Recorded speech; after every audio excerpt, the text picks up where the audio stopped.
सिंध जा गयूर साथियो, अस्सलाम वालेकुम। जी सन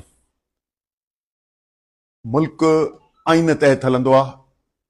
47 जो मुल्क ठहियो, जंहिंमें अॼु जेको असां वटि आख़िरी आइन आहे, जंहिंमें 27 तरमीमूं थी चुकियूं आहिनि, उन तहत ते ही मुल्क हले पियो। पर ही जेके 26 ऐं 27 तरमीम आई आहे, इहा मुल्क जे बुनियादनि खे हिलाए छॾियो अथसि, अदलिया खे तबाह करे छॾियो अथसि, इनफरादी ऐं सिविल मिलिट्री ब्यूरोक्रेसी ऐं करप्ट सियासतदाननि खे ज़िंदगी भर जी मुस्तस्ना करार ॾेई ऐं एहतिसाब खां मथां करे छॾियो अथसि। अहिड़े क़िस्म जी डिक्टेटराना हुकुमरानी, जंहिंमें आम माण्हूअ खे इंसाफ़ न मिले ऐं अदलिया तबाह थिए।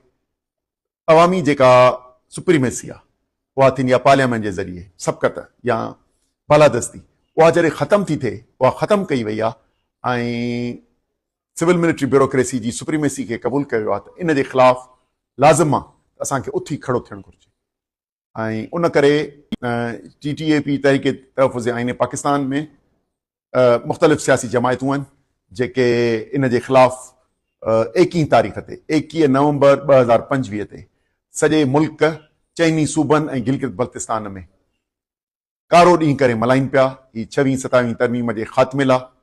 तव्हां सभिनी खे गुज़ारिश आहे त नौजवान, वकील, शागिर्द, ओरियत, अवाम निकिरी इन में असां सां यकजहती जो साथ ॾियो, त जीअं मुल्क ते ही जेके आइनी ग़ुलामी असांखे विधी वई आहे ऐं अदलिया खे तबाह कयो आहे, इन्हनि तरमीमुनि खे ख़तमु करे सघूं।